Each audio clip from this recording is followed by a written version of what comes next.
Confident says Sour Bowling. Yeah, Tiffany, hey girl, hey. Oh, knock the computer around. Greetings.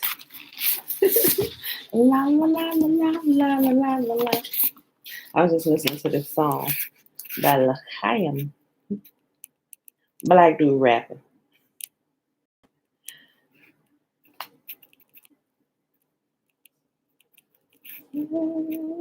Sound.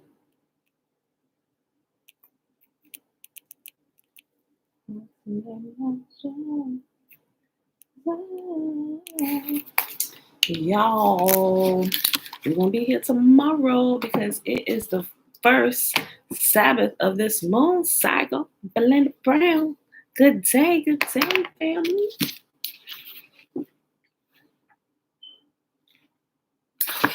Yes, the Queen of Sheba. Read about the Queen today, Queen of Sheba. Look.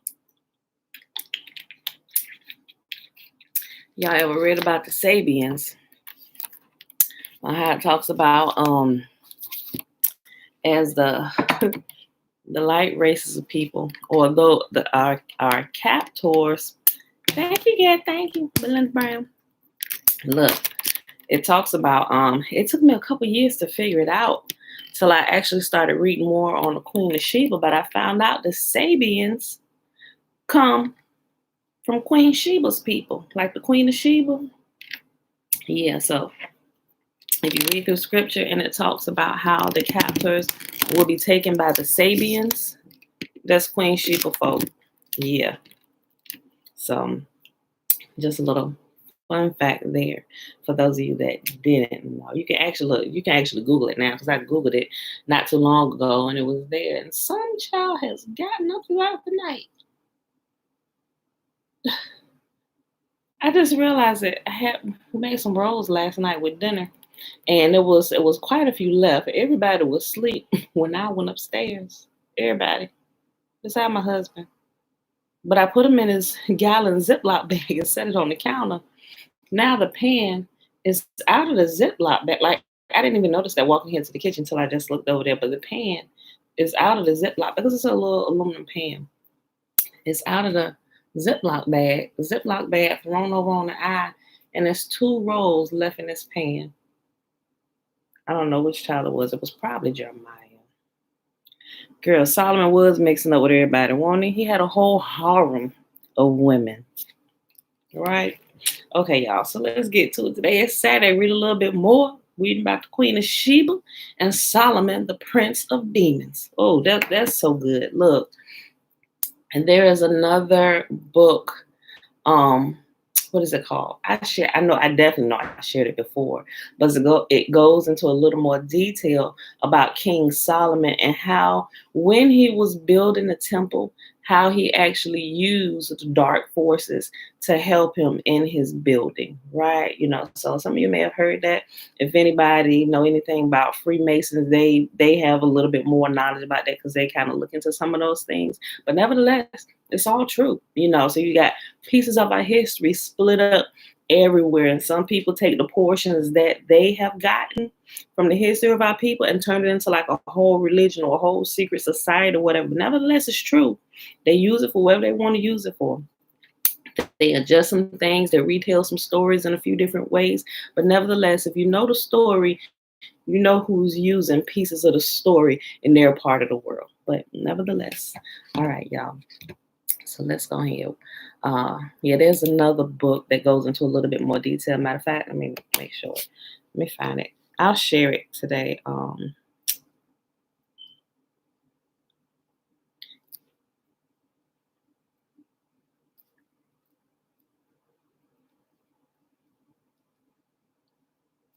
And actually, what it was when he was talking to the demons, he was asking them. The whole book is full of it, right? And he asked each of the demons. Of course, it's not an exhaustive list of the demons that he spoke to, but the ones that he spoke to, they actually he asked them, okay, what's your deal? What do you do? How do you affect man? And how can you be thwarted, right? Like what it is you do to attack people, and what can we do to stop you in your tracks if we recognize somebody is being affected by you? And they all had to come forth and spill the truth to King Solomon, right? Now that's wisdom. So if I look, you listen to some of this stuff and what they were saying, you can actually see this happening in the lives of people, right?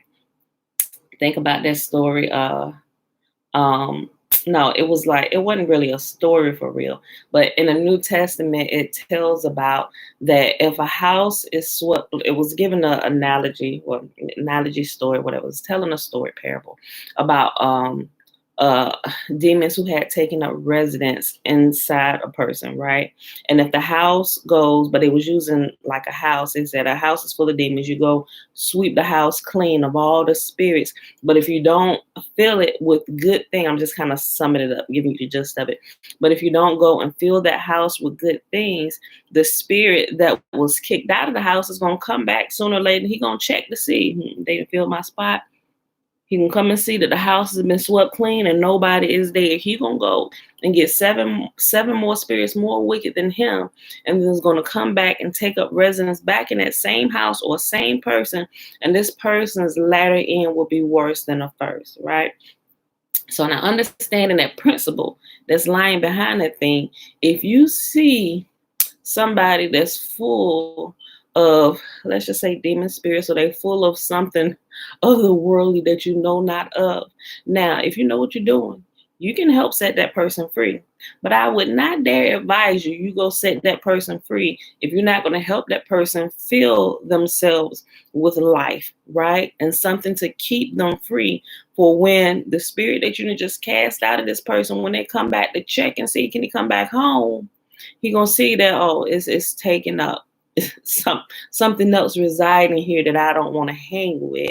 If that person is just still kind of aloof out there, when his spirit comes back, he'll bring his friends, right? And the state of that person is gonna be worse than it was at first. So it's best to leave some people alone if you ain't taking them through the whole process of filling themselves with life. So when that spirit come back to reattach itself to them, it can't find a place, right?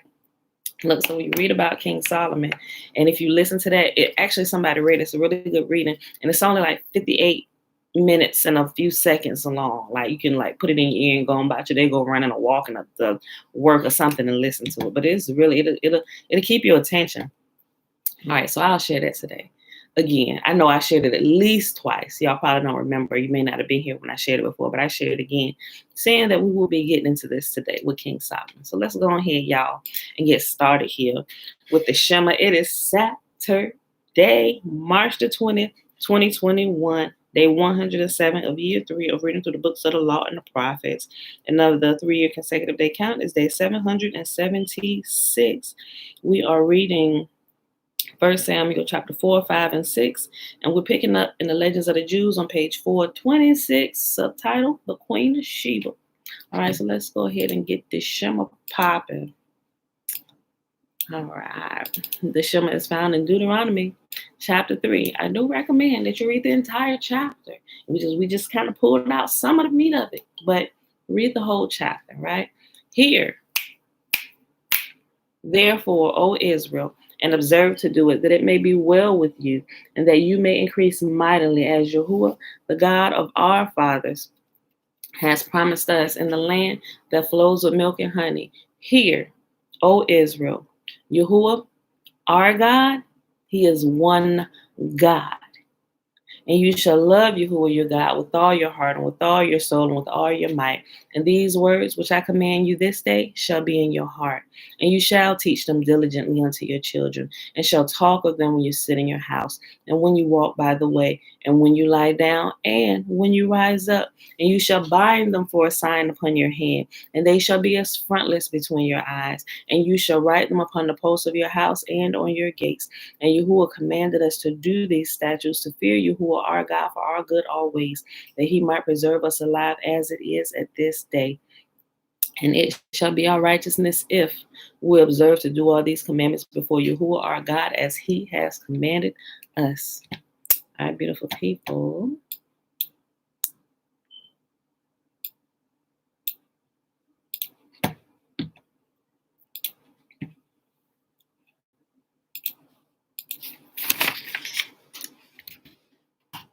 All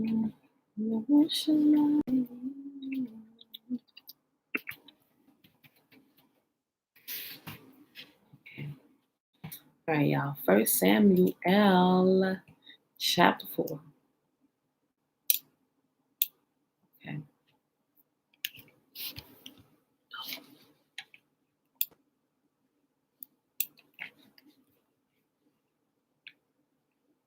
All right. 1 Samuel chapter 4. At that time, Israel was at war with the Philistines. The Israelite army was camped near Ebenezer, and the Philistines were at Aphek. The Philistines attacked and defeated the army of Israel, killing 4,000 men. After the battle was over, the troops retreated to their camp, and the elders of Israel asked, "Why did Yahuwah allow us to be defeated by the Philistines?" Then they said, "Let's bring the ark of the covenant of Yahuwah from Shiloh. If we carry it into battle with us, it will save us from our enemies." So they sent men to Shiloh to bring the ark of the covenant of Yahuwah's heaven of sorry. So they sent men to Shiloh to bring the ark of the covenant of the Lord of heaven's armies, who is enthroned between the cherubim. Hophni and Phinehas, the sons of Eli, were also there with the ark of the covenant of Yahuwah. When all the Israelites saw the ark of the covenant of Yahuwah coming into the camp, their shout of joy was so loud that it made the ground shake. "What is going on?" the Philistines asked.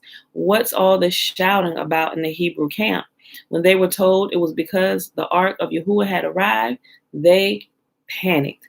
"The gods have come into their camp," they cried. "This is a disaster. We have never had to face anything like this before. Help, who can save us from these mighty gods of Israel?" They are the same gods who destroyed the Egyptians with plagues when Israel was in the wilderness. Fight as never before, Philistines. If you don't, we will become the Hebrew slaves just as they have been ours. Stand up like men and fight. So the Philistines fought desperately, and Israel was defeated again. The slaughter was great. 30,000 Israelite soldiers died that day. The survivors turned and fled to their tents. The ark of Yahuwah was captured, and Hophni and Phinehas, the two sons of Eli, were killed. A man from the tribe of Benjamin ran from the battlefield and arrived at Shiloh later that same day. He had torn his clothes and put dust on his head to show grief. Eli was waiting beside the road to hear the news of the battle, for his heart trembled for the safety of the ark of Yahuwah. When the messenger arrived and told what had happened, an outcry resounded throughout the town. "What is all the noise about?" Eli asked. The messenger rushed over to Eli, who was 98 years old and blind. He said, "Eli, I have just come from the battlefield. I was there this very day." "What happened, my son?" Eli demanded. "Israel has been defeated by the Philistines," the messenger replied. "The people have been slaughtered, and your two sons, Hophni and Phinehas, were also killed, and the ark of Yahuwah has been captured." When the messenger mentioned what happened to the ark of Yahuwah, Eli fell backward from his seat beside the gate. He broke his neck and died, for he was old and overweight. He had been Israel's judge for 40 years. Eli's daughter-in-law, the wife of Phinehas, was pregnant and near her time of delivery when she heard that the ark of Yahuwah had been captured and that her father-in-law and husband were dead. She went into labor and gave birth. She died in childbirth, but before she passed away, the midwives tried to encourage her. "Don't be afraid," they said. "You have a baby boy." But she did not answer or pay attention to them. She named the child Ichabod, which means, "Where is the glory?" For she said, "Israel's glory is gone." She named him this because the ark of Yahuwah had been captured and because her father-in-law and husband were dead. Then she said, "The glory has departed from Israel, for the ark of Yahuwah has been captured." 1 Samuel chapter 5. After the Philistines captured the ark of Yahuwah, they took it from the battleground at Ebenezer to the town of Ashdod. They carried the ark of Yahuwah into the temple of Dagon and placed it beside an idol of Dagon. But when the citizens of Ashdod went to see it the next morning, Dagon had fell with his face to the ground in front of the ark of Yahuwah. So they took Dagon and put him in his place again. But the next morning, the same thing happened.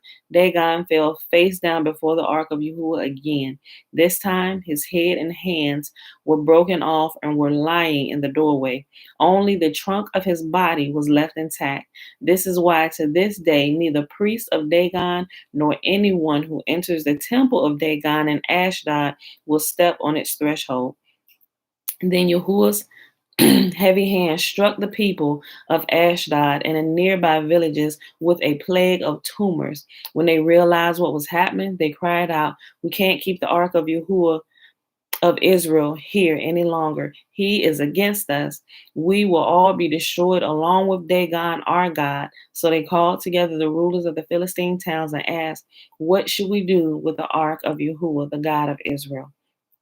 The rulers discussed it and replied, move it to the town of Gath." So they moved the ark of Yahuwah, the God of Israel, to Gath. But when the ark arrived at Gath, Yahuwah's heavy hand fell upon its men, old and young. He struck them with a plague of tumors, and there was a great panic. So they sent the ark of Yahuwah to the town of Ekron. But when the people of Ekron saw it coming, they cried out, "They are bringing the ark of Yahuwah, the God of Israel, here to kill us too." Like they ain't had telephones, so somebody must have been running on foot real fast. They were swift of foot, letting people know. Boy, I tell you, information travels fast by word of mouth and foot. Look. The people summoned the Philistine rulers and begged them, "Please send the ark of Yahuwah, the God of Israel, back to its own country, or it will kill us all." For the deadly plague from Yahuwah had already begun, and far great fear was sweeping across the town. Those who didn't die were afflicted with tumors, and the cry from the town arose to heaven. Look, in my footnote here, it says, the Greek and Latin version Vulgate reads tumors and rats. Matter of fact, I read that before, right? Yeah. It wasn't just tumors that appeared, but rats appeared in their land, and death and destruction were throughout the city. That's one of the footnotes.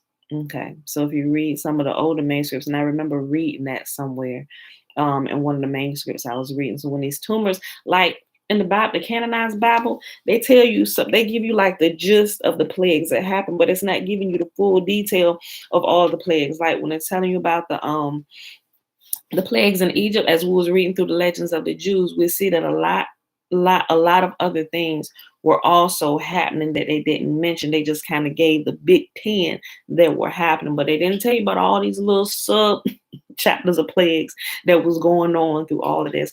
But we read some of those when we was reading through the legends of the Jews when we got to that part, right? Okay.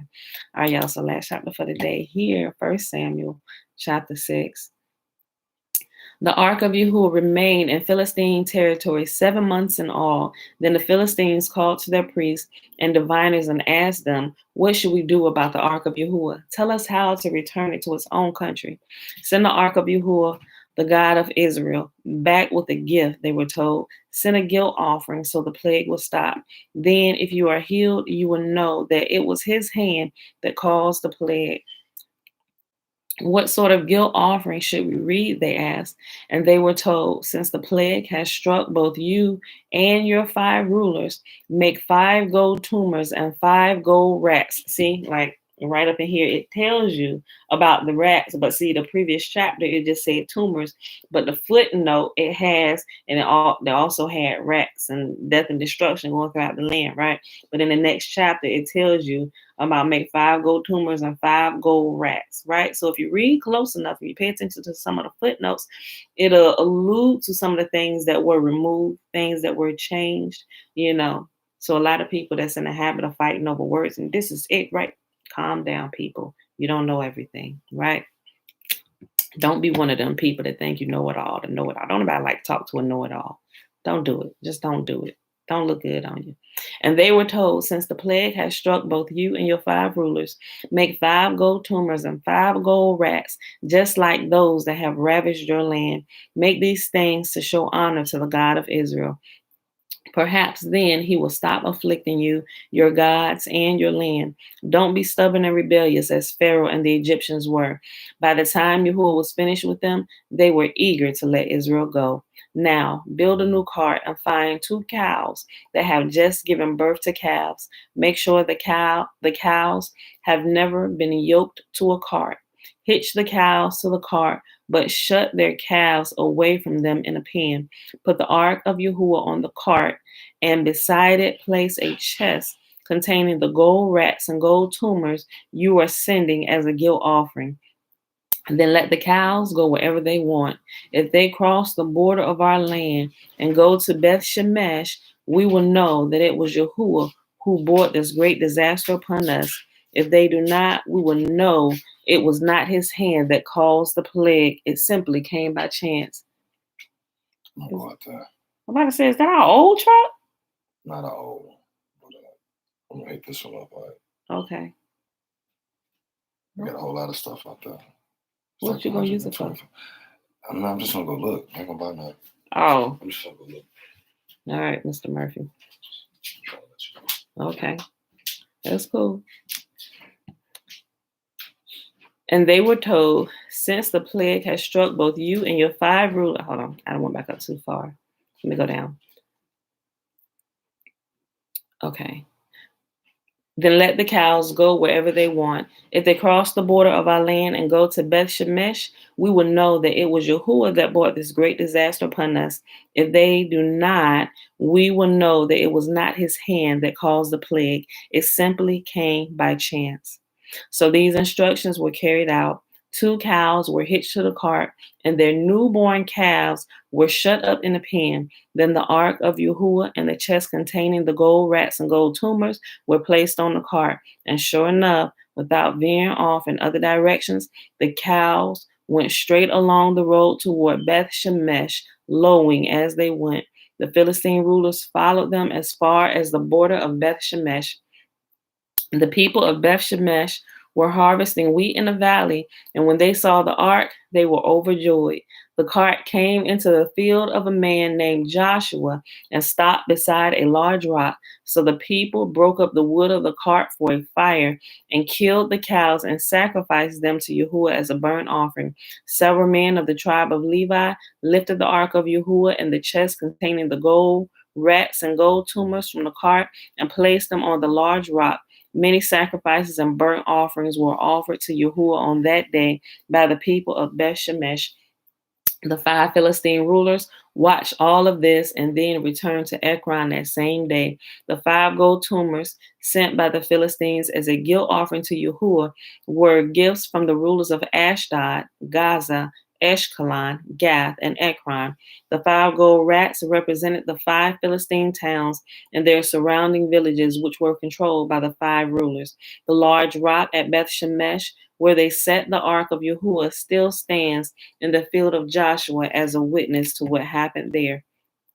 But Yahuwah killed 70 men from Beth Shemesh because they looked into the ark of Yahuwah, and the people mourned greatly because of what Yahuwah had done. Who is able to stand in the presence of the Lord, this holy God? They cried out. Where can we send the ark from here? So they sent messengers to the people at Kiriath Jearim and told them, the Philistines have returned the ark of Yahuwah. Come here and get it. All right, y'all. So that was the reading for today. That was 1 Samuel 4, 5, and 6. All right, y'all. So let's go ahead and hop on over here to the legend of the Hebrews. That's what it should be. The legends of the Hebrews, not the legends of the Jews, right? And people sometimes when they hear legends, they think, oh, like fairy tale. But no, my G, our ancestors are legends in their own right. They were real people.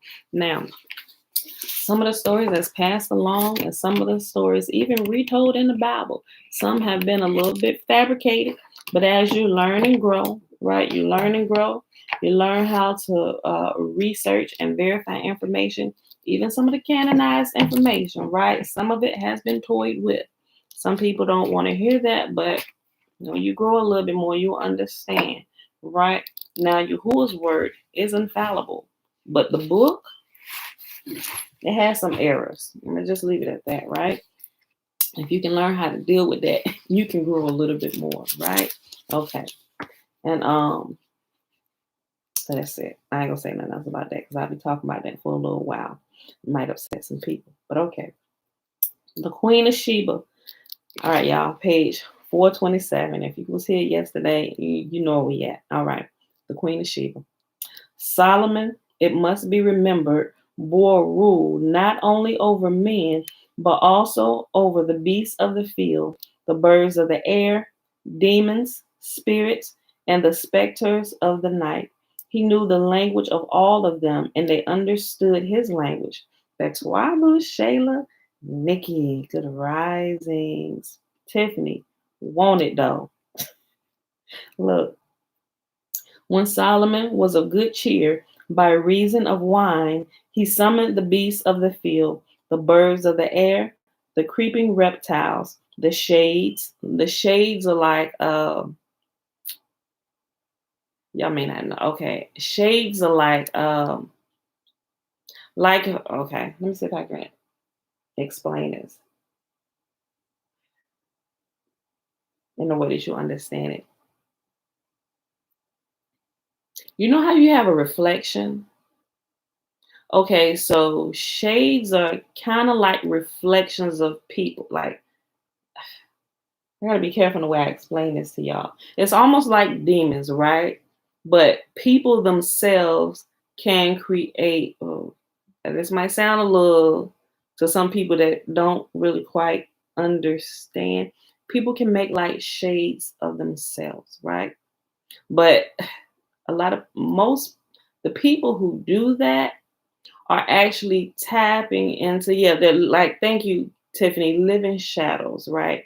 And yeah, I like they're living shadows, but they're actually living shadows of people here on the earth, right? I know it might sound a little like, oh, this is TV entertainment, but people that dabble into the let's call them occult practices or whatever, they know what a lot of this stuff is, right? They really do, because the stuff is real.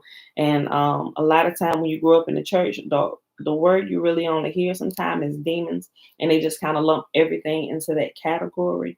But if you do a study on it, and if you had any kind of experience with other world entities, you would know that they differ in different areas, right? They're like different classes of them.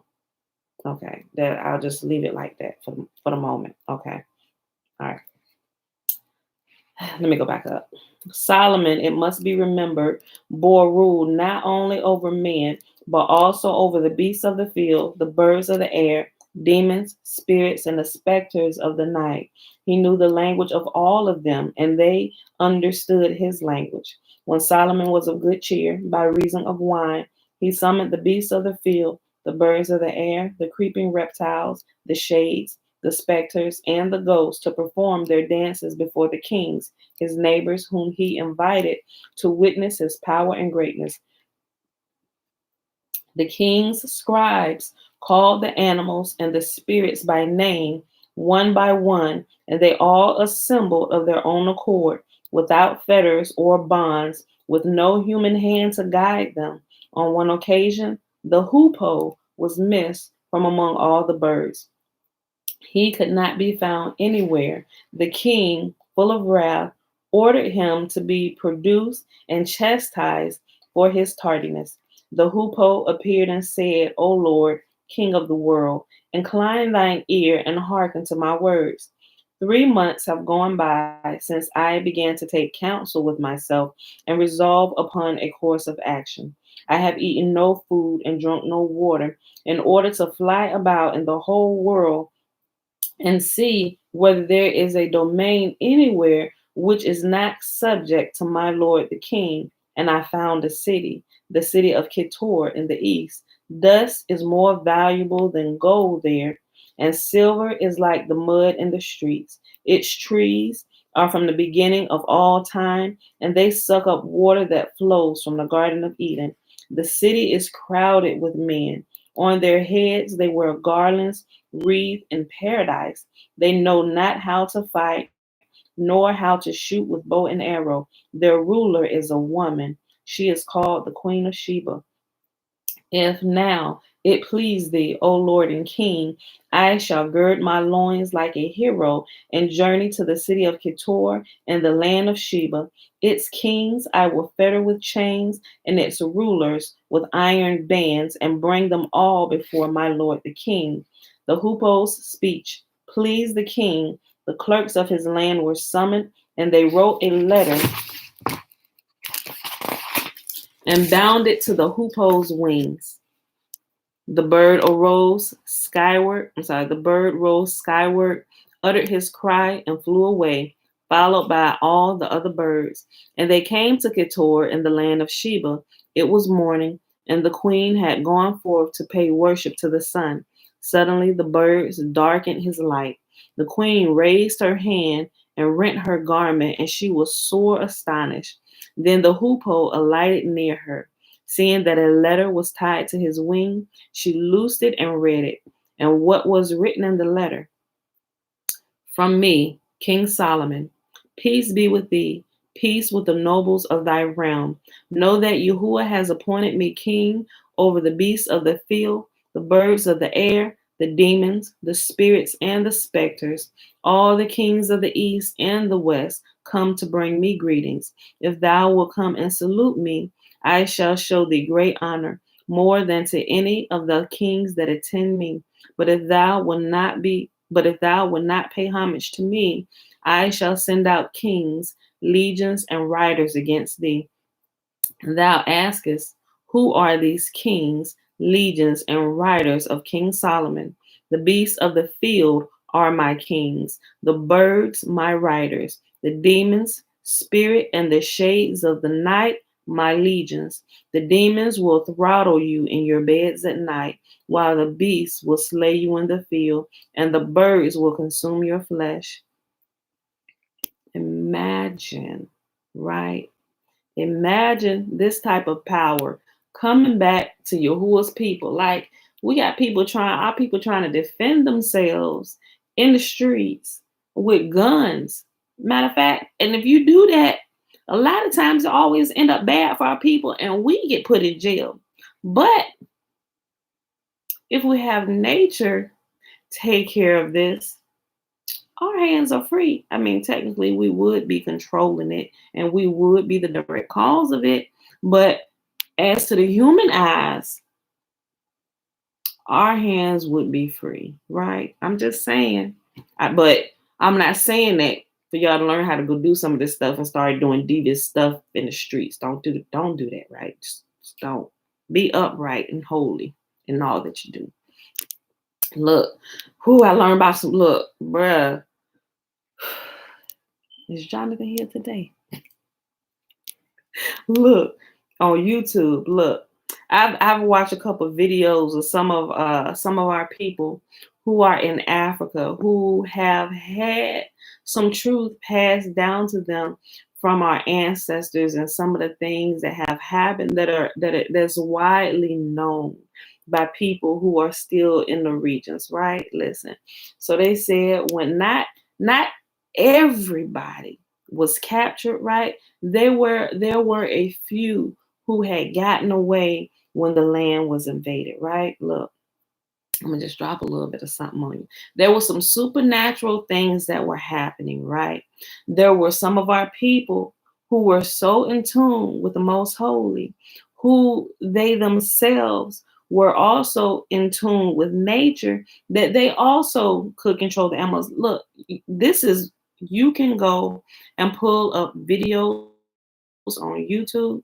You can go Google this. You will see some people, you will see them like walking down the street with lions, like they're their dogs. They didn't have chains on them. These pictures were not photoshopped. I know in this Photoshop age where we live today, a lot of like, oh yeah, that was photoshopped in. And some stuff is, right? But you got to kind of backtrack and do some history of things, right? There are people that understand. They understand nature. They understand these bodies, right?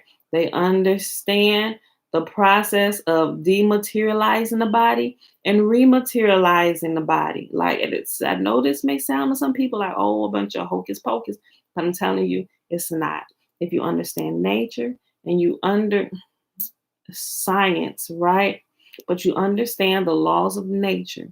And if you put your body back into its natural state of what it should be, there are some things that would seem supernatural to people who do not understand the laws and principles by which this world was created and by how it works, right? The frequencies and different things like that. And I said all that to say that some people who understood these things, who were a little more learned than others, they were able to dematerialize. Some of them were able to dematerialize themselves or make themselves invisible, so to speak, right? And get away from the capture of those who were capturing us. There were some of us who had control over the animals, not like you hold a dog on the chain talking about sick 'em, but they had control over the animals, whereby the lions and the different animals were fighting them off, so giving them a chance to run away. I'm telling you, go check into some of this stuff, y'all. I'm telling you, very few of our people, at least here, those of us in captivity, have knowledge of these things because a lot of that knowledge, it was shut off from us. But those who are still or who have been back or have been reacclimated to their roots, they have begun to learn some of these things, right? Now, here's another thing that I learned, right? Now, you also have to realize that our people, because we lived a more a natural state of life. We were more in tune with the Most Holy, and we understood. Our ancestors understood about herbs and different things on how to heal the body. We have the herbalists, but natural herbalists. Think about doctors. They're Dr. Sabies. Like a lot of our people were Dr. Sabies and stuff, right? So you also have to realize what our captors, knowing that, they also began to find out real quick that we knew also the plants and the herbs that would kill your hind parts too, right? And so that's where the big thing they started saying, they started calling it witchcraft, when it wasn't witchcraft at all. They would burn our people literally at the stake if they found out they were practicing witchcraft, but it wasn't witchcraft. They were mixing up herbs because we were responsible for preparing some of the food, and they knew how to prepare massive food with some of the herbs that would take a toll on the body and kill massive, right? So there were a lot of things that were put in place, and as y'all begin to find out some of this stuff, I'm like, oh, snap, my G. So they kind of cut our people off from a lot of this information. Why? Because they were trying to save their own butts. They didn't want to die. We had more knowledge and wisdom of them, of nature, and what we could do with nature. So they labeled it witchcraft. They burn you at the stake. They instilled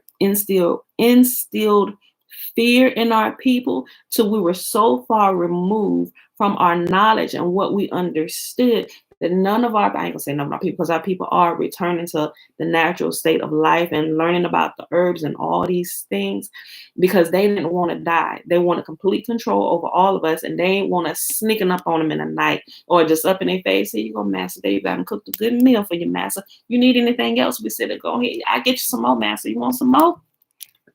Master sitting there like,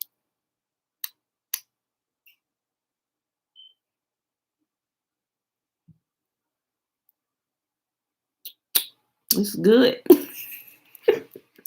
Master be dead in about 2 hours. Round up the plantation. This our land. Oh boy, I'm telling you, look. Tiffany said if we can watch some of these superhero movies, we probably should wonder where these ideas came from. They are not original. All these ideas, although they put a little bit of twist on some of these things, if you understand some of the history and some of the stuff that was going on, you can clearly tell they have taken from history and they add a little bit of their imagination on. So they mix truth with lies, thereby, and they put it out as entertainment, and thereby sending a lot of people off in a direction that's not true. Like they give you truth and error mixed together so you can't tell the difference, right? But those of us that know, we know, right? And it's all through the movies, it's all through entertainment, and people are none the wiser, right? Look, okay, let me get back to this. Let me go back. I'm gonna go back to reading King Saul. I'll start reading his letter again. And what was written in the letter from me, King Solomon, like they didn't know who me was.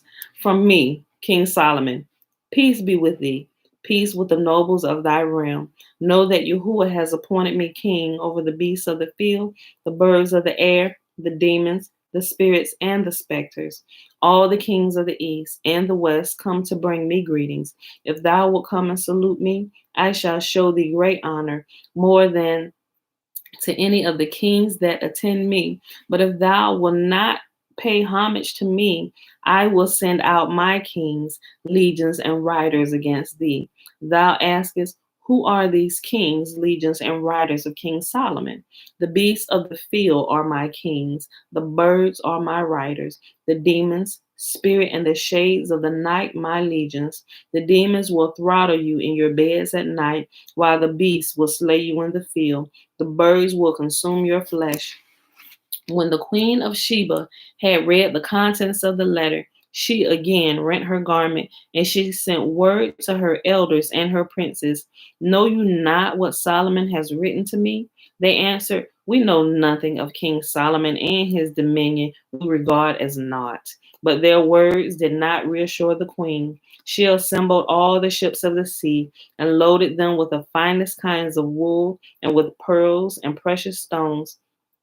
Together with these, she sent Solomon 6,000 youths and maidens born in the same year, in the same month, on the same day, in the same hour, all of equal stature and size, all clothed in purple garments. What kind of nation was this? This was a beautiful people. Look, together with these, she sent Solomon 6,000 youths and maidens born in the same year, in the same month, on the same day, in the same hour, all of equal stature and size, all clothed in purple garments. They bore a letter to King Solomon as follows. From the city of Ketor to the land of Israel is a journey of 7 years. As it is thy wish and behest that I visit thee, I shall hasten to be in Jerusalem at the end of 3 years. When the time of her arrival drew nigh, Solomon sent Benaiah, the son of Jehoiada, to meet her. Benaiah was like unto the flush in the eastern sky at the break of day, like unto the evening star that outshines all others, like unto the lily growing by the brooks of water. I mean, this was a beautiful man. When the queen caught sight of him, she descended from her chariot to do him honor. Benaiah asked her why she left her chariot. Art thou not King Solomon? She questioned in turn. Benaiah replied, not King Solomon am I, only one of his servants that stand in his presence. Thereupon the queen turned to her noble and said, if you have not beheld the lion, at least you have seen his lair. And if you have not beheld King Solomon, at least you have seen the beauty of him that stands in his presence. Whew. Benaiah conducted the queen to Solomon, who had gone to sit in a house of glass to receive her. The queen was deceived by an illusion. She thought the king was sitting in water, and as she stepped across to him, she raised her garment to keep it dry. On her bare feet, the king noticed hair, and he said to her, thy beauty is the beauty of a woman, but thy hair is masculine. Hair is an ornament to a man, but it disfigures a woman. Girl, they must have been super fine. Look, where is this nation? Can we take a field trip? I got my binoculars. Look, let me stop playing. On her bared feet, the king noticed hair, and he said to her, thy beauty is the beauty of a woman, but thy hair is masculine. Hair is an ornament to a man, but it disfigures a woman. Then the queen began and said, I have heard of thee and thy wisdom. If now I inquire of thee concerning a matter, wilt thou answer me? He replied, Yahuwah giveth wisdom. Out of his mouth cometh knowledge and understanding. Then she said to him, she about to start giving him riddles, y'all. Shalom, mom, shalom. Listen here, look. This is her first riddle she give to King Solomon. Let me look. I'm gonna pause and see if y'all can get this. Listen, and if y'all got the book, don't answer it. Look. I'm gonna wait a minute or so. Listen. Here's the parable. She then said to him, 7 there are that issue, and 9 that enter. 2 yield the draught, and 1 drinks. Said he to her, oh, boom. Let me stop. Okay, I'm gonna read it again. 7 are there that issue, and 9 that enter. 2 yield the draught, and 1 drinks. Go. I know everybody probably like, what does that even mean? Is that even English? Are you reading old English? But I'll wait for it just for a second. Okay,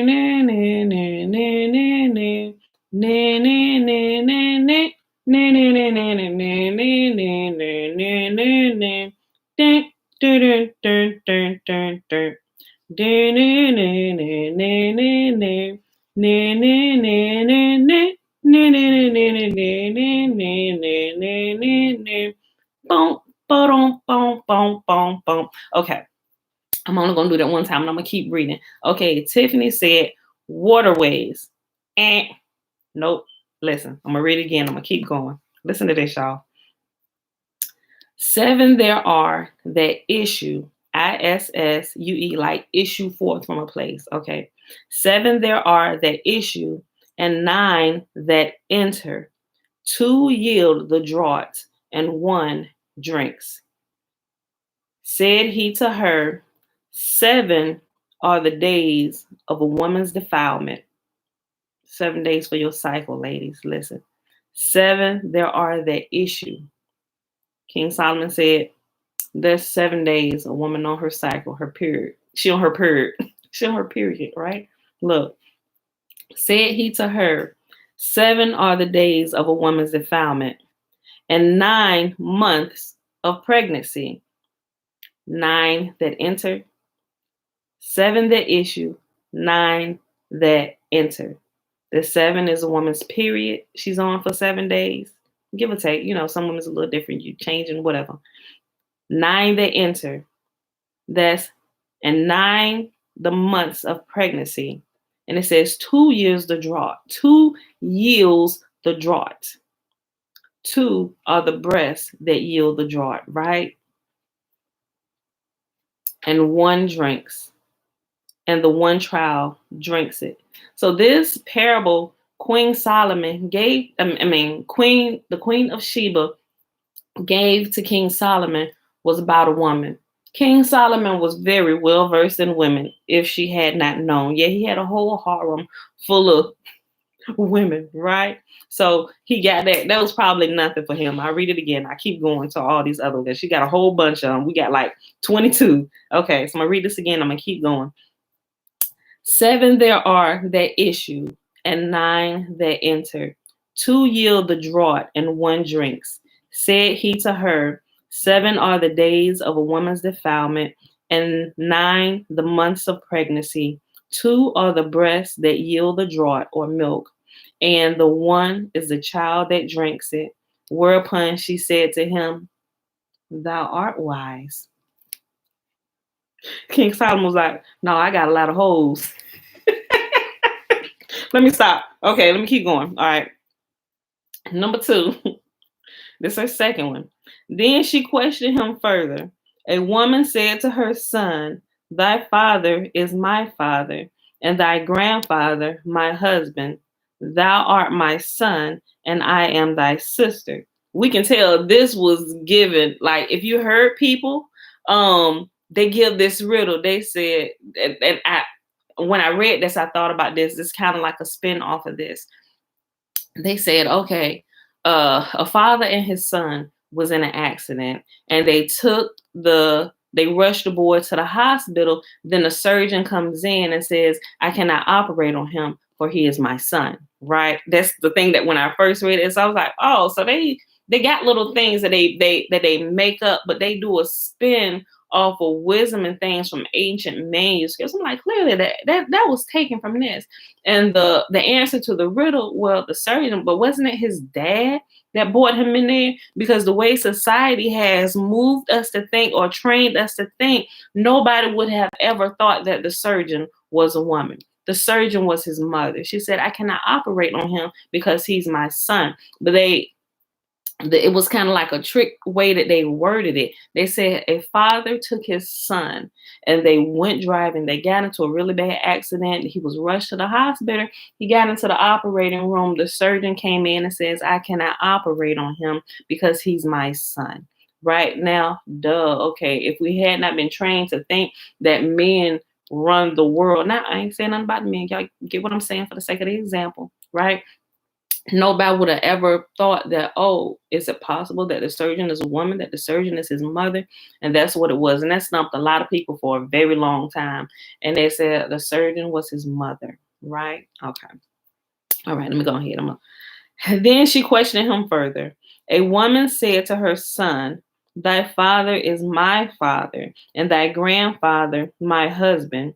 Thou art my son, and I am thy sister. Assuredly, he said, it was the daughter of Lot who spake thus to her son. Right? Because remember, they got a weird thing going on. They slept with their daddy. So their daddy's child was really their brother, but their sister was their mother. Like, that's like trailer park stuff, right? Okay, let me keep going. Look. She placed a number of males and females of the same stature and garb before him and said, distinguish between them. Forthwith he made a sign to the eunuchs, who brought him a quantity of nuts and roasted ears of corn. The males, who were not bashful, seized them with their bare hands. The females took them, putting forth their gloved hands from beneath their garments, whereupon he exclaimed, those are males and these are females. She bore a number of men to him, some circumcised and others uncircumcised. He asked him to distinguish between them. He immediately made a sign to the high priest, who opened the ark of the covenant, whereupon those that were circumcised bowed their bodies to half their height, while their countenances were filled with the radiance of the Shekinah. The uncircumcised fell prone on their faces. Those, he said, are circumcised. These are uncircumcised. Thou art wise indeed, she exclaimed. She put other questions to him, to all of which he gave replies. Who is he who neither was born nor has died? It is Yahuwah, the Lord of the world. Blessed be he. What land is it that has but once seen the sun? The land upon which, after the creation, the waters were gathered, and the bed of the Red Sea on the day when it was divided. There is an enclosure with 10 doors. When one is open, 9 are shut. When 9 are open, 1 is shut. That enclosure is the womb. The 10 doors are the 10 orifices of man's eyes, ears, nostrils, mouth, the apertures for the discharge of the excreta and the urine, and the navel. When the child is in the embryonic state, the navel is open and all the other orifices are closed. But when it issues forth from the womb, the navel is closed and all the others are open.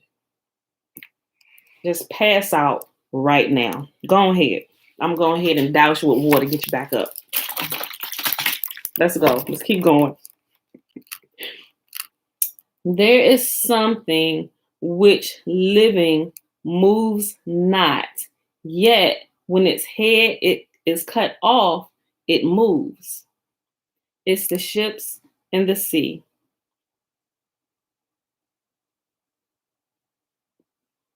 I'm going to read that again because that one kind of went over my head a little bit. I got to think about that a little bit longer. There is something which when living moves not, yet when its head is cut off, it moves. It's the ship in the sea. Okay. If y'all know that, go ahead and explain that to us, sister, because I don't know. I've been trying to get that one. All right. But that's what Solomon's answer was, and apparently it was right. Okay. Which are the three that neither ate, nor did they drink, nor did they have bread put into them, yet they saved lives from death? The signet, the cord, and the staff are those three. 3 entered a cave, and 5 came forth from Lot and his 2 daughters and their 2 children. I tell you that trailer park stuff going on. Look. The dead lived, the grave moved, and the dead prayed. What is that? The dead that lived and prayed, Jonah, and the fish, the moving grave. Who were the 3 that ate and drank on the earth, and yet were not born of male and female? The 3 angels who visited Abraham. For Queen Sheba to be so far off, a 7 years journey, she sure knew a whole lot about Israel, right? Look. 4 entered a place of death and came forth alive, and 2 entered a place of life and came forth dead. The 4 were Daniel, Hananiah, Mishael, and Azariah, and the 2 were Nadab and Abihu. Who was he that was born and died not? Elijah and the Messiah. What was that which was not born, yet life was given to it? King Solomon was like, come on now, the golden calf. What is that which is produced from the ground, yet man produces it, while its food is the fruit of the ground? A wick. I would have loved to have been sitting there, all of this just listening, right? Okay. A woman was wedded to 2 and bore 2 sons, yet these 4 had one father. Tamar. Think about it. Judah, he slept with his... Y'all got it. Y'all know the story. Look, okay. A house full of dead. No dead one came among them, nor did a living come forth from them. It is the story of Samson and the Philistines. Everybody should have got that. We just literally got done. But the words probably threw you off a little bit. Okay, next one, number 19, y'all. Number 19. The queen next ordered the saw trunk of a cedar tree to be bought, and she asked Solomon to point out at which end of the root had been and at which the branches. He bade her cast it into the water. When one end sank and the other floated upon the surface of the water. Hold on. He bade her cast it into the water. When one end sank and the other floated upon the surface of the water. That part which sank was the root, and that which remained uppermost was the branch end. Then she said to him, Thou exceedest in wisdom and goodness the fame which I heard. Blessed be thy God. The last 3 riddles of which the queen of Sheba put to Solomon were the following. What is this? A wooden well with iron buckets, which draw stones and pour out water. The king replied, a rouge tube. What is this? It comes as dust from the earth. Its food is dust. It is poured out like water and lights the house. Naphtha. I don't know what naphtha is. I got to look it up, but apparently it was the right answer. Okay. What is this? It walks ahead of all. It cries out loud and bitterly. Its head is like the reed.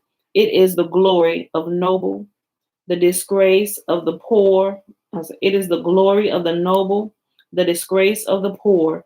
the glory of the dead, the disgrace of the living, the delight of birds, the distress of fishes. I'm going to read it again. What is this? It walks ahead of all. It cries out loud and bitterly. Its head is like the reed. It is the glory of the nobles, the disgrace of the poor, the glory of the dead, the disgrace of the living, the delight of birds, the distress of fish. He answered, flax. All right, y'all. So that was the end of that. Now, let's hop on over here to this section, which is the next section. Solomon, the master of the demons. Let's get it. Look. Okay. We already had an hour. Last time I looked up, it was at 28 minutes when we was finishing Samuel. Oh my gosh. Okay. Here we go. Solomon, master of the demons. But Twabu, Alicia, ooh, girl, you came in right at the right time when we talking about this stuff. Look, Solomon, master of the demons. We're on page 429. Just in time. Look. Okay. Never has there lived a man privileged like Solomon to make the demons amenable to his will. Yahuwah endowed him with the ability to turn the vicious power of demons into a power working to the advantage of man. He invented formulas of incantation by which diseases are alleviated, and others by which demons were exorcised so that they were banished forever. Look, and if y'all know, look, I've just done a lot of research on some of these things. But if y'all pay attention to movies, so if y'all watch some of these movies that have that they use magic and they're using incantations, notice they will always speak these incantations in the language of Hebrew, right? Whether you want to call it, I ain't about to fight with you over what type of Hebrew they were speaking. Paleo, was it modern? What is it? I ain't about to listen. The whole point is they were speaking in a Hebrew tongue, right? And if you turn on the subtitles, you can see it'll say Hebrew tongue, or some it may say Latin, right? Okay. But you will notice, and I have some manuscripts and some books on some of these things and some of these incantations and magical spells that some of these people in the occult places use. Guys, do you realize they are pulling this stuff from the book of Psalms and saying it in the Hebrew tongue? Did y'all know that? Did y'all know that? Remember, they called Moses the master magician. He's known as the master magician in some places. Lisa said, let me get my book. Listen here.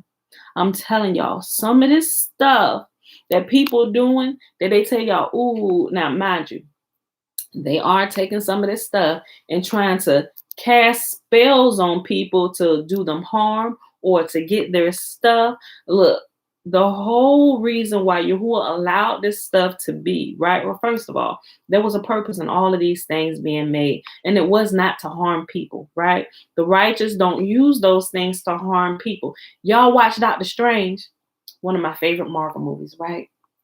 If you ever watch Doctor Strange, you will see that the master, what is her name? The female master, right? Remember the surgeon dude? His hands, he had a very bad accident. I forget what it was, but anyway, his money maker was his hand, because he was a surgeon. He was a top surgeon, best in his field. People come from all around the world to see Doctor Strange, right? But when he got into this little accident or whatever, he lost the use of his hands, right? So he goes to Tibet and he finds the master, because he heard that the master could teach you you could be restored to health, all these things, right? So he gets there. Just to make a long story short, if you have not seen Doctor Strange, go watch Doctor Strange, the most recent Doctor Strange Marvel movie. Now, if you go to like Netflix and Amazon Prime, you will see a few different versions. But get the most modern version. You can watch all the other ones, but I'm talking about the most modern version Marvel movie, right? That one. Matter of fact, let me remember. Doctor Strange. I remember to post the link. Doctor Strange. I'll post it down there, so if y'all haven't seen it, go watch it. And if you already seen it, just watch it again. It's always good. But anyway, make a long story short, I was talking about the hidden powers or magic, right? And hear what I say when I say this, it's not really magic at all, y'all. It's understand the elements and how the world was created, right? Okay, so he goes to Tibet, he finds the master. He was shocked to find out that the master was a woman because the guy that was sitting in her chair was one of her attendants, and he started talking to him like he was the master, and she answered the question. He's like, oh. Then the servant got about the chair and walked on out, and he was like, and for one, it kind of took him aback because first of all, he was one of those type of men where men rule the world. I do not submit myself to the likes of little dainty women, right? He had that type of attitude. Is what you want to call it?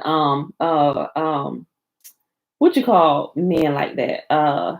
Darn it, male chauvinist, right? He was one of those type dudes, right?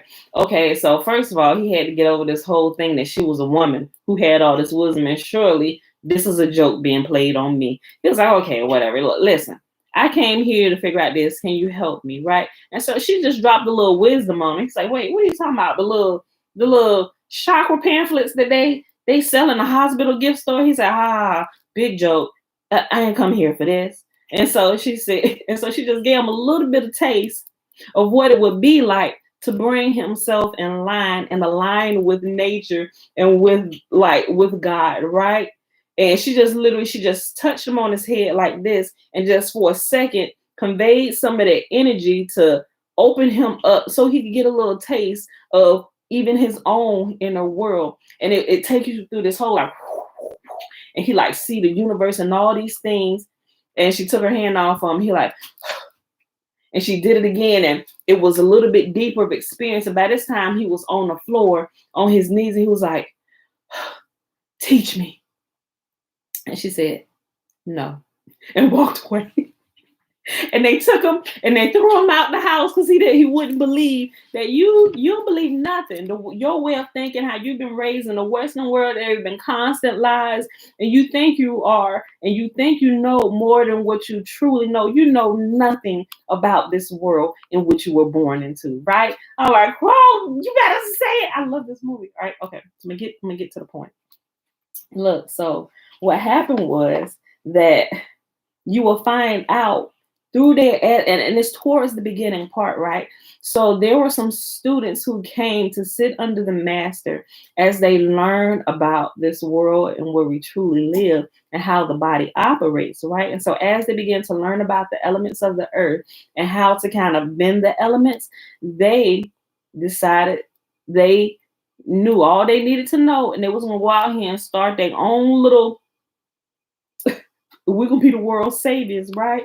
But they only took as much as they knew up until their training point at this time. So they thought they had gotten all the information that they needed. They got just enough to go out there and be rogue, right? And so what happens is they call it, in the movie, I think it's called the dark magic. If I remember correctly, the dark magic, right? They talk about the good magic and the dark magic, right? And so the students who were still there under the master's teaching and were going through all the training and all the rituals as they were growing, she taught them to stay away from the dark side of the magic, right? And to never use it. But what happened was at the beginning, when the vagabond students, they kind of flipped the world inside out, and like this, it's like a inverted world, and it was creating havoc. The master showed up, but also a couple of the students that were actually going through the process of doing things right, they were there too, and they saw all of this, and they saw the master show up, and they saw the master using the dark magic, right? But they didn't understand. And so as it got towards the end, they were really upset. And some of the students said, well, your master lied to you. And they said you couldn't do this, but yet your master is using a dark magic behind your back. And they couldn't deny that because they saw with their own eyes, the master who told them to stay away from the dark magic, they actually saw her using the dark magic, but they didn't understand what was going on, right? And I immediately knew as I watched it. So what happened was that the rogue students who were using the dark magic, and I began to understand it more as I began to look. Just so you know, you're going to hear from me offline. I know, Tiffany. Look, look, hold on. So as we read through Solomon, and as he starts talking about the demons and talking to them, and he's telling them to reveal the power that they have and how they can be thwarted. Some of this magic can only be brought back into alignment with some of the other magic that would seem dark, but it's not so much that it's dark. It just works at a higher level or a higher principle to where it's not something that you always go to, right? You only tap into it if you need to bring something back in balance. So what happened was the students who were not in the habit of using the dark magic, when they saw the master who said don't use the dark magic, when they saw the master using the dark magic, they automatically assumed that, first of all, they were taken back by it, like, wait, what? And then the rogue students who went and talked to them and say, see, your master telling you this, but your master doing this behind your back. So they were upset about this. And they talked to her. They say, you're using the dark magic, but you tell us not to use it. You're lying to us. And has all of this been a lie? And she began to explain to them. She said, and I'm going to just kind of sum it up. You do not understand, right? She wasn't using the dark magic just to use the dark magic. What she was doing, she took it, and what the rogue students had done to like invert the world, excuse me, and turn it upside down, which was going to destroy a lot of people. She had to take some of that dark magic on a higher level and grab it and bring it all and bring the elements back under control so that there was a balance and to undo what had been done so that nobody would be hurt, right? I'm like, boy, the principles flowing throughout this movie is friggin' amazing. Y'all have to go watch Doctor Strange, right? And so if you see that, I'm like, clearly they knew this stuff. They are pulling this stuff. They got to have got this information from studying King Solomon. Some of the things that has not been like shared with the masses as such, right? They didn't just like put it out. They put it out there, but they quietly put it out there in books, right? But it's there. And there are a lot of people tapping into this, taking pieces of this stuff, doing incantations and rituals and everything, throwing things all out of whack, harming themselves, bringing curses on themselves, walking around here looking crazy because they done something that that they didn't know how to fix. So now they're going to all kind of gurus and witch doctors to undo the spell and incantation they didn't ignorantly spoke on themselves. I'm like, whew, y'all better be careful about what y'all doing in this piece. Look, and when you break it down and you go back into some of these things, they are using the Hebrew translation of Psalms, right? They're using the Psalm, the book, the Bible that we carry around. They're actually taking this and putting it into use, into the incantations and things that they are speaking out here, getting themselves in trouble, my G. Right. Listen, y'all ever wonder why, if you're tired, or not you're tired, if you can't go to sleep, if you pick up the Bible, like the fastest way you get to sleep is putting on the book of Psalms, right? The book of Psalms, because now I completely understand, right? Because it is, not, like I said, I hate to use this word magic, but there is literal living power. I don't care that it's even translated into English. The power is still there, right? It will literally take away the spirit of fear, and it will calm you, and it will put you to sleep. If you understand some of these underlying principles about what's inside of this book that you carry, your life would change. Okay, so I just want to say all that because of this right here, what we about to read. Solomon, master of the demons. Okay, so let me go back because I was only like 2 sentences down. Okay, let's go back. I just want to share all that and to let y'all know that people is doing this today, and they passing around magic books, getting themselves in trouble, right? And because they don't really understand what they are doing, like they're getting it for selfish reasons and doing this. Remember, I was telling you about the book of Raziel, and all through, remember the book of Raziel, we learned about it at the very beginning. This is where King Solomon learned all his wisdom. It was passed down from Adam. Abraham knew it. That's how Moses understood some of this stuff. Passed all the way down to King Solomon. But King Solomon was able to withdraw way more wisdom than any of the other patriarchs and ancestors before him, right? But the book of Raziel tells you, although I have a truncated version of it, it tells you all the way through, you must remain holy through all these things, right? And you are not to use these to harm others, but you can use it to protect yourself and your loved ones in a way that you're not harming others. But you must remain pure and holy through and through. Otherwise, you gonna find yourself in some trouble, right? I'm telling you, all heaven and earth will stand behind you and come to your aid if you are pure and holy. And you cry out, and they are literally standing there with you. You just can't see them with your physical eyes. But if you would open your physical eyes just for a moment, just like what it said when Elisha was talking to his servant, he said, Father, open his eyes so he can see that there are more with us than they that be with them, right? Look, this is real stuff, y'all. I got some couple stories I ain't gonna share with you right now, but look. All right, let's go. Solomon, master of the demons. Never has there lived a man privileged like Solomon to make the demons amenable to his will. Yahuwah endowed him with the ability to turn the vicious power of demons into a power working to the advantage of men. He invented formulas of incantation by which diseases are alleviated and others by which demons were exorcised so that they were banished forever. As his personal attendants, he had spirits and demons whom he could send hither and thither on the instant. He could grow tropical plants in Palestine because his ministering spirits secured water for him from India. As the spirits were subservient to him, so also the animals. He had an eagle upon whose back, hold on, let me see if y'all can figure this out. As the spirits were subservient to him, so also the animals. He had an eagle upon whose back he was transported to the desert and back again in one day to build there the city called Tadmor. In the Bible, this city must not be confounded with the later Syrian city of Palmyra, also called Tadmor. It was situated near the mountains of darkness, the trysting place of the spirits and demons.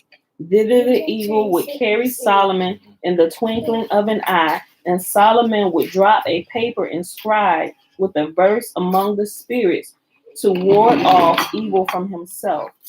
Then the eagle would reconnoiter. This word throw me off, y'all. It's like reconnaissance, but reconnoiter the mountains of darkness until he had spied out the spot in which the fallen angels Azza and Azael lie chained with iron fetters, a spot which no one, not even a bird, may visit. When the eagle found the place, he would take Solomon under his left wing and fly to the two angels. Through the power of the ring, having the holy name engraved upon it, which Solomon put into the eagle's mouth, Azza and Azael were forced to reveal the heavenly mysteries to the king. The demons were of greatest service to Solomon during the erection of the temple. It came about in this wise. When Solomon began building the temple, it once happened that a malicious spirit snatched away the money and the food of one of the king's favorite pages. Reconnoiter. I think that's how you say it. Yeah. But it's spelled different. It's RECONNOITRE. Like, I'm gonna really have to look that up, and I'm gonna have to press play on the dictionary when I Google it so they can say the word and I can repeat it the right way. Because I know how to screw this word all up. But I know it comes from reconnaissance. That I do know. Reconnoiter. Forgive me, y'all. I'm not that perfect of speech yet. Okay, look. The demons were of greatest service to Solomon during the erection of the temple. It came about in this wise. When Solomon began the building of the temple, It once happened that a malicious spirit snatched away the money and the food of one of the king's favorite pages. This occurred several times, and Solomon was not able to lay hold on the malefactor. The king besought Rex Conniter. I know that helps me out. Rex Conniter. Rex Conniter. He broke it up into syllables for me. Thank you. Am I saying the syllable right? Rex Conniter. Rex Conniter. Did I say that right? Rex Conniter. Okay, I'm going to come back to it. The king besought Yahuwah fervently to deliver the wicked spirit into his hand. His prayer was granted. The archangel Michael appeared before him and gave him a small ring having a seal consisting of an engraved stone. And he said to him, "Take, O Solomon, king, son of David, the gift which Yahuwah, the highest Zebaoth, have sent unto thee. With it thou shalt lock up all the demons of the earth, male and female, and with their help they shall build up Jerusalem. But thou must wear this seal of Yahuwah, and this engraving of the seal of the ring sent thee is a pentelpha, a pentelpha." So you know King Solomon's ring, right? So this is the ring that Freemasons use. Well, they call it King Solomon's ring, although it's not the actual ring. But this is what it's representing for those that don't know. King Solomon's ring had a lot of power, and it was his protection. Okay, Uncle Ned. Okay. All right. But thou must wear this seal of Yahuwah, and this engraving of the seal of the ring sent thee is a petalpha. Armed with it, Solomon called up all the demons before him, and he asked each of them in turn his or her name, as well as the name of the star or constellation or zodiac sign of the particular angel to the influence of which is subject. One look. Guys, even the constellation system and the zodiac and stuff, all that stuff, they pull from here, from Yahuwah's people. Remember, Israel was in Egypt for a long time, right? So when you hear about Egyptian science and stuff like that, a lot of, remember, Egypt was there for a few hundred years. Like 200 something years just living. And Egypt was just like this. It didn't become great till Israel had gotten there. So all the inventions and the reason why Egypt became like this world power at the time is because our ancestors were there.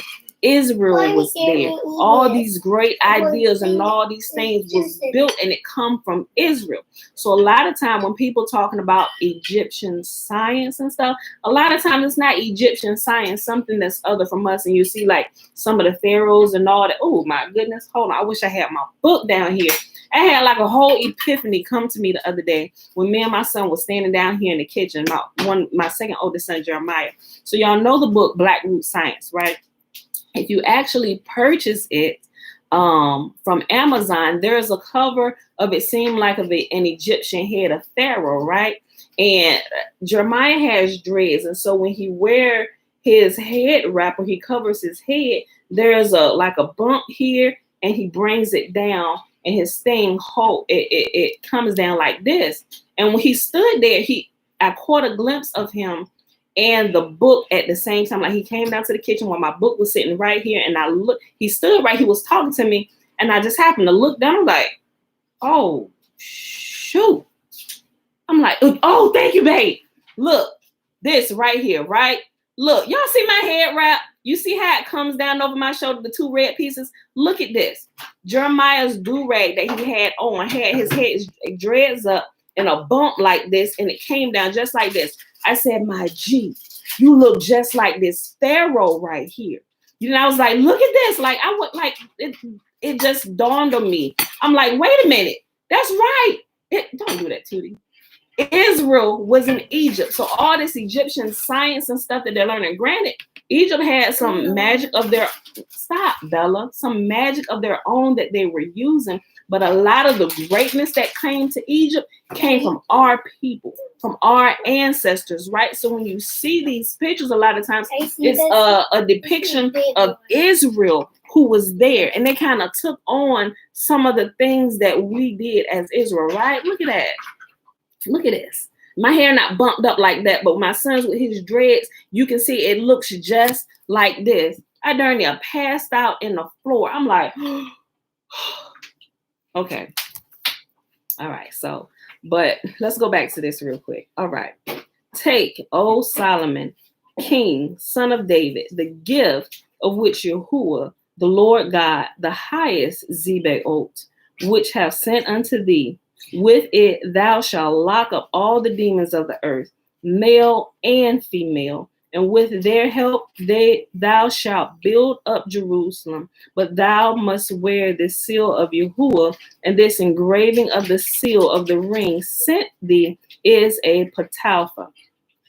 Armed with it, Solomon called up all the demons before him, and he asked of each in turn his or her name, as well as the name of the star or constellation or zodiacal sign of the particular angel to influence of which each is subject. So even the zodiacs, and they call them horoscopes, and I say, oh, stay away from this. No, they learned this wisdom from Israel, and they just take the wisdom, like I said, and they chop it up and send it to different areas of the world. Now you got this religion and you got this religion, but all these religions are not really religions at all. This wisdom comes from Yahuwah's people, because when we were scattered, so was all that we knew, and our influence, all the revelations that Yahuwah has given to us. They divided not just us and the land. They use us as their slaves. They took our land, and all of our inventions, everything, they take it and use it for themselves, right? So not only were we scattered and the land was parted, but also our wisdom was scattered and sent throughout all the different areas of the world. Now you got Israel practicing India practicing some of the things that belong to Israel. You got these different places practicing things. They change the names. They call it witchcraft. They call it voodoo. They call it hoodoo, not to be confused with real voodoo, because there is real voodoo out there. Stay away from that. Don't do that. Don't do that. I'm talking about the real wisdom Yahuwah has given to his people, right?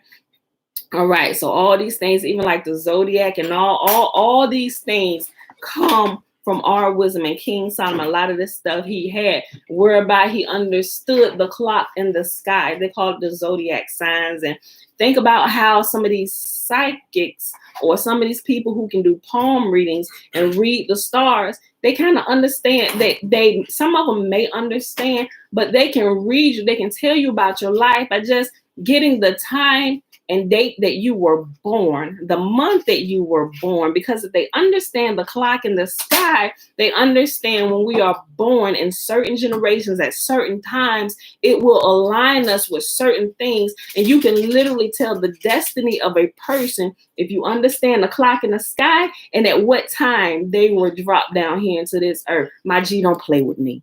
Look, I'm telling you, y'all got to know this stuff. All this stuff was taken from us, but as we're returning to Yahuwah and to his commands, he's revealing all this stuff. He's bringing all this information back to us again, right? Look, okay, I'm going to stop cutting in. Let me finish reading this. Look, but thou must wear the seal of Yahuwah, and this engraving of the seal of the signet ring sent to thee is the patalpha. Armed with it, Solomon called up all the demons before him, and he asked each of them in turn his or her name, as well as the name of the star or the constellation or zodiac sign, and of the particular angel to the influence of which each is subject. One after another, the spirits were vanquished and compelled by Solomon to aid in the construction of the temple. Orneus, the vampire spirit who had maltreated Solomon's servant, was the first demon to appear. He was sent to the task of cutting stones near the temple, and Solomon bade Orneus come, and he gave him the seal, saying, away with thee, and bring me hither the prince of all the demons. Onias took the finger ring and went to Beelzebub, who has kingship over all the demons, or Beelzebub, right? He said to him, Hither, Solomon calls thee. But Beelzebub, having heard, said to him, Tell me, who is this Solomon of whom thou speakest to me? Then Onias threw the ring at the chest of Beelzebub, saying, Solomon the king calls thee. But Beelzebub cried aloud with a mighty voice and shout out a great burning flame of fire. And he arose and followed Orneas and came to Solomon. Brought before the king, he promised him to gather all the unclean spirits unto him. Beelzebul proceeded to do so, beginning with Anoskeles,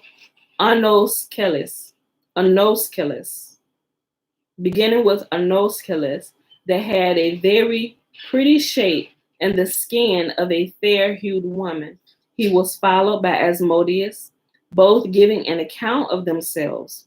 Beelzebul reappeared on the scene, and in his conversion with Solomon declared that he alone survived with the angels who had come down from heaven. He reigned over all who were in Tartarus and had a child in the Red Sea, which on occasion comes up to Beelzebul and reveals to him what he has done. Next, the demon of the ashes, Teraphos, appeared, and after him a group of 7 female spirits who declared themselves to be of 36 elements of the darkness. Hold on. Make sure y'all, my phone ain't about to die. Hold on.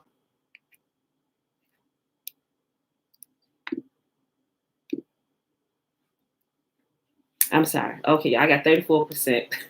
All right. We almost done. Okay. Let me go back a couple sentences. I just had to check and make sure my phone wasn't about to die on me. Okay. Next, the demon of the ashes, Teraphos, appeared, and after him a group of 7 female spirits who declared themselves to be of the 36 elements of the darkness. Solomon bade them dig the foundation of the temple, for the length of who it was 250 cubits, and he ordered them to be industrious. And with one united murmur of protest, they began to perform the task enjoined. Solomon bade another demon come before him, and there was brought to him a demon having all the limbs of a man, but without a head. The demon said to Solomon, I am called envy, for I delight to devour heads, being desirous to secure for myself a head, but I do not eat enough, and I am anxious to have such a head as thou hast. A hound-like spirit, whose name was Rabados, followed, and he revealed to Solomon a green stone, useful for the adornment of the temple. A number of other male and female demons appeared, among them the 36 world rulers of the darkness, whom Solomon commanded to fetch water to the temple. Some of these demons he condemned to do the heavy work on the construction of the temple. Others he shut up in prison, and others again he ordered to wrestle with fire in the making of gold and silver, sitting down by lead and spoon, and to make ready places for the other demons in which they should be confined. After Solomon, with the help of the demons, had completed the temple,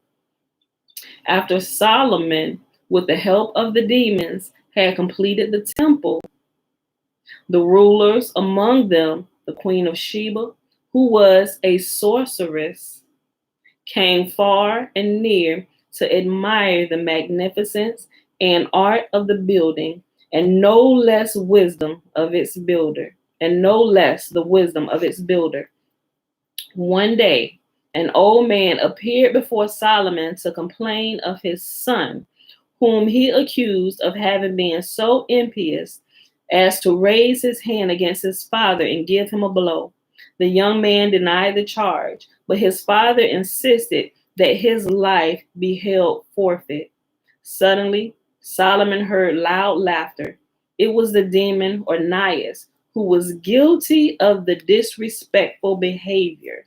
Rebuked by Solomon, the demon said, I pray thee, O king, it was not because of thee I laughed, but because of this ill-starred old man and the wretched youth, his son. For after 3 days, his son will die untimely, and lo, the old man desires to make away with him foully.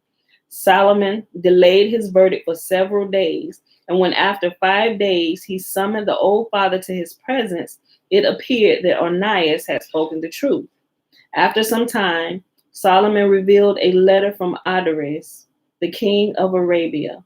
He begged the Hebrew king to deliver his land from an evil spirit who was doing great mischief, who could not be caught and made harmless because he appeared in the form of wind. Solomon gave his magic ring and a leather bottle to one of his slaves and sent him into Arabia. The messenger succeeded in confining the spirit in a bottle.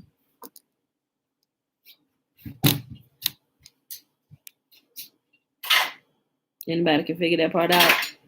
This whole concept of the genie in a bottle.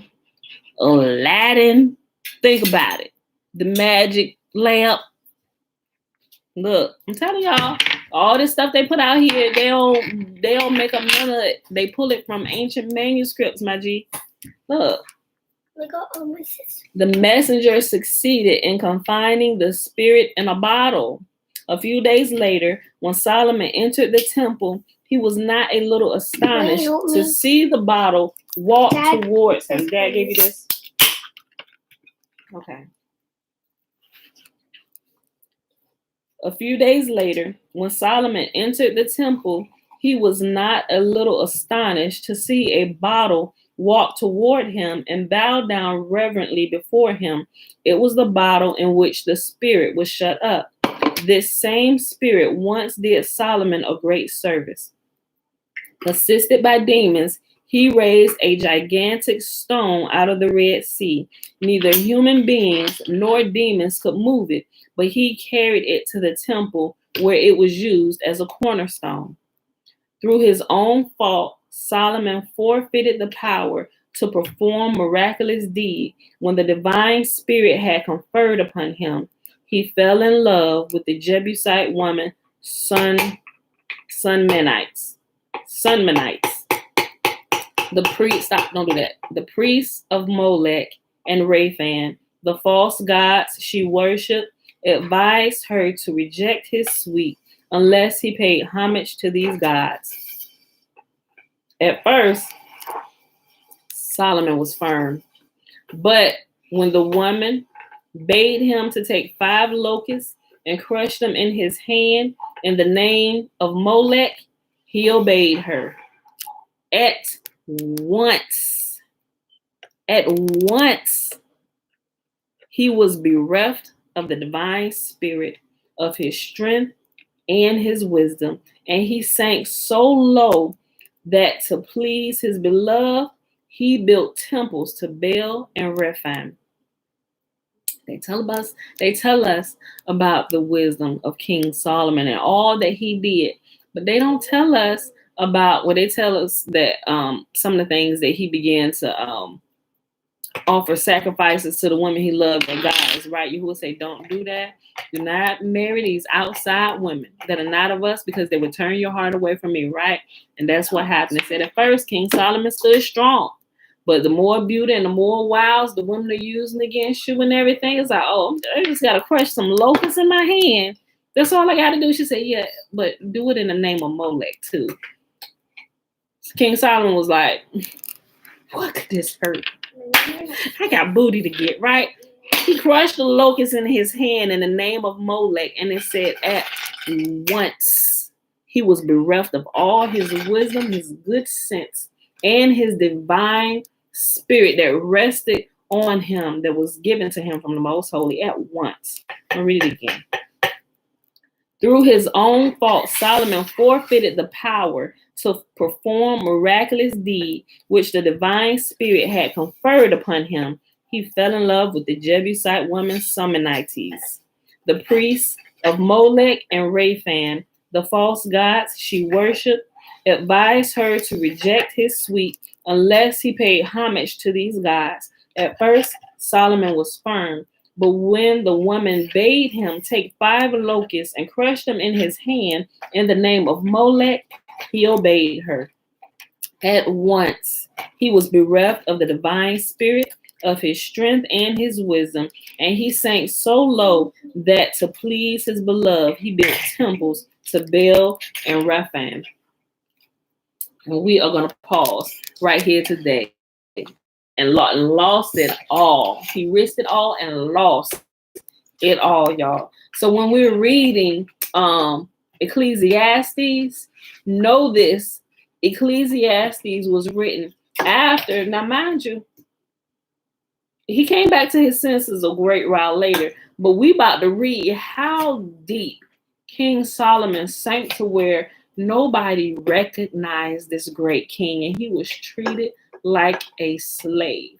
So all our men out here that's waking up just to go right back to sleep and taking some of these ways that King David and King Solomon did, thinking, oh, we can do this. We can have as many women as we can take care of. Yes, booty tonight, booty tomorrow.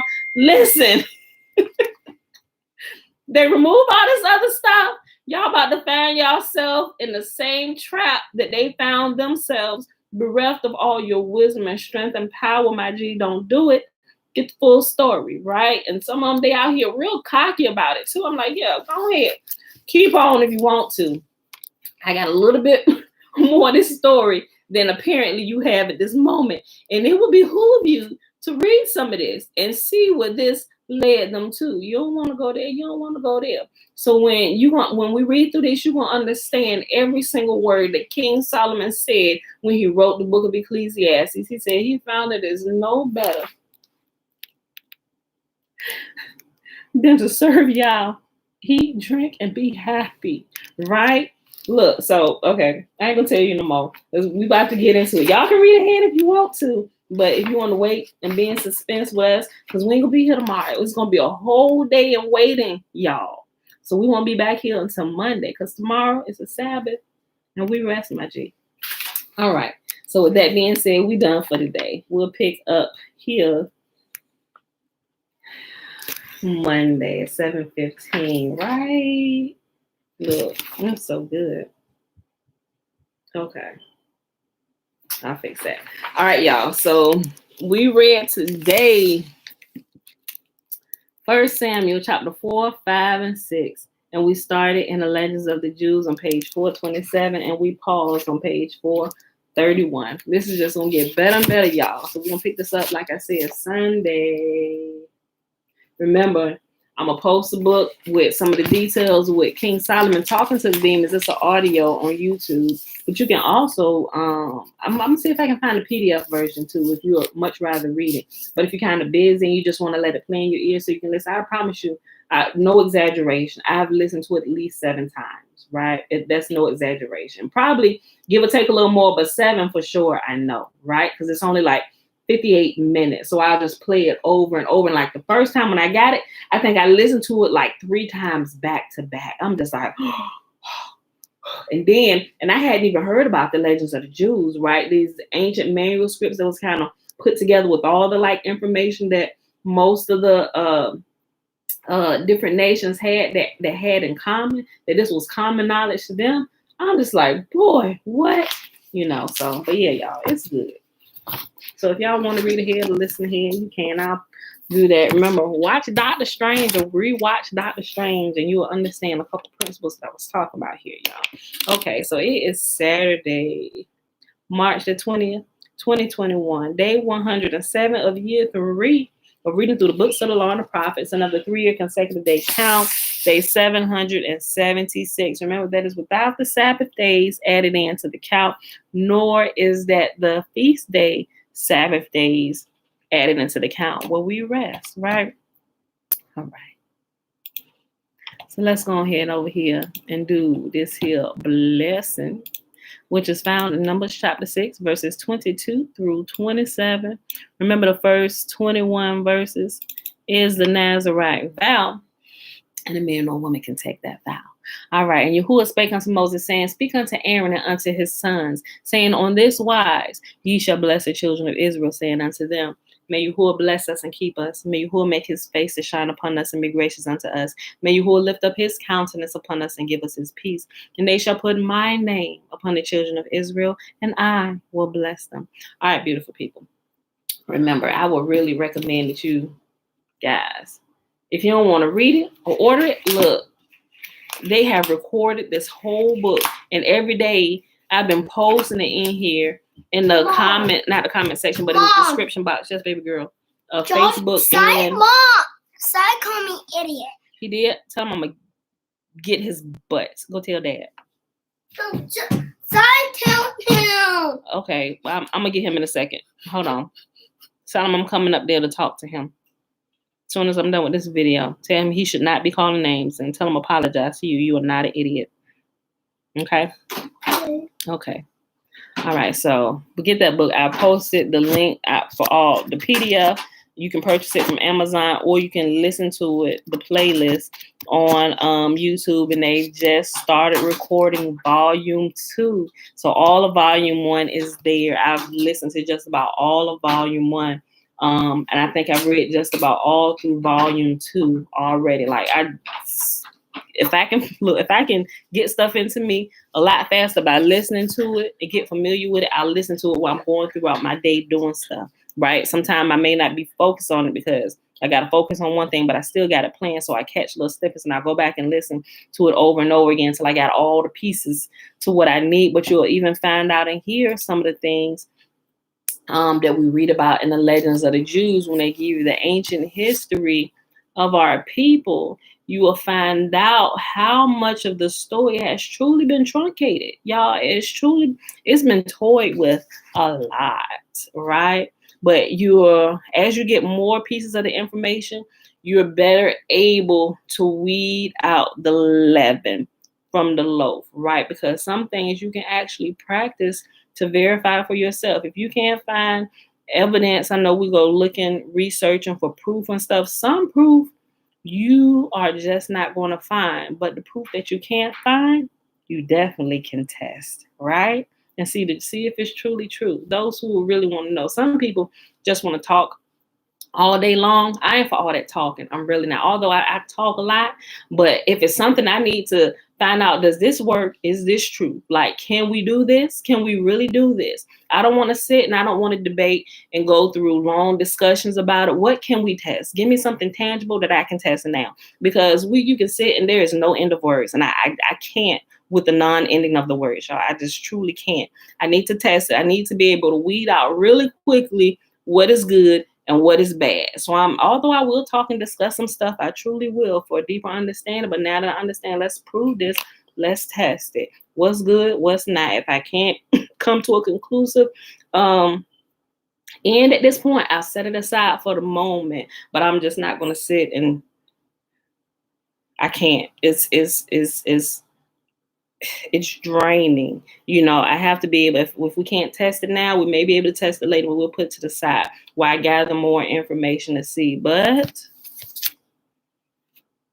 for those of you who will, be ready to expand your thinking and your understanding. And as you do, you will see how it lines up with the truth that we have been learning, my G. Okay. That's all for today, y'all. I ain't really got nothing else. So I hope y'all enjoy y'all Saturday. Get out there and get some sun. It look like it's warm out there. The sun is shining, but sometimes it can be deceiving. Like one day it was 75. The next day it's freezing cold, like 40, 50 degrees. I'm like, why? It's the spring. Give me some heat. Now I've always been a person. Put me somewhere tropical. I want to live somewhere tropical. I can only do so much cold, and I can only do so much heat. I need it. I'm like, I need it just right. Give me Baby Bear's bed. I need it just right. Not that I want to be Baby Bear. I want to grow up. I want to be an adult. I want to do adult things, right? I want wisdom and grow. But I'm just saying, sometimes things are uncomfortable, and that's okay. But I don't need to be uncomfortable all the time, right? Okay. But anyway, y'all, I'm just running my mouth right now. So anyway, we out of here. Rest.